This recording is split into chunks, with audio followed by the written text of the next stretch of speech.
Kita ramai tanya bang, kerja programmer ni memang code dari mana-mana ke? So kita pulang. So kalau ada masa kita akan buat code. Especially kalau tengah tunggu train macam sekarang ni. Tapi what's the most important thing? Ya, perlu ada first. Kena ada internet. Okay. So kalau tak ada internet memang barai lah. Tak boleh buat apa. Okay. So usually programmer ni dia buat apa?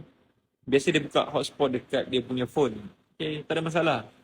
Cumanya masalah dia, bila you guys 24 jam hotspot dekat phone, lama kelamaan you guys punya phone tu bateri dia akan drain dan phone you guys panas tau.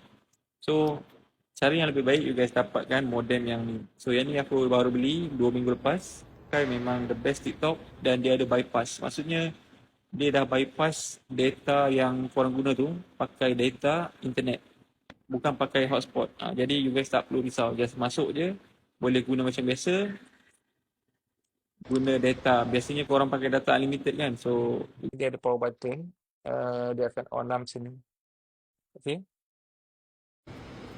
Pergi dekat speedtest.net. Tekan enter. And you guys boleh check dia punya speed. And so far aku try banyak kali. Memang padu lah.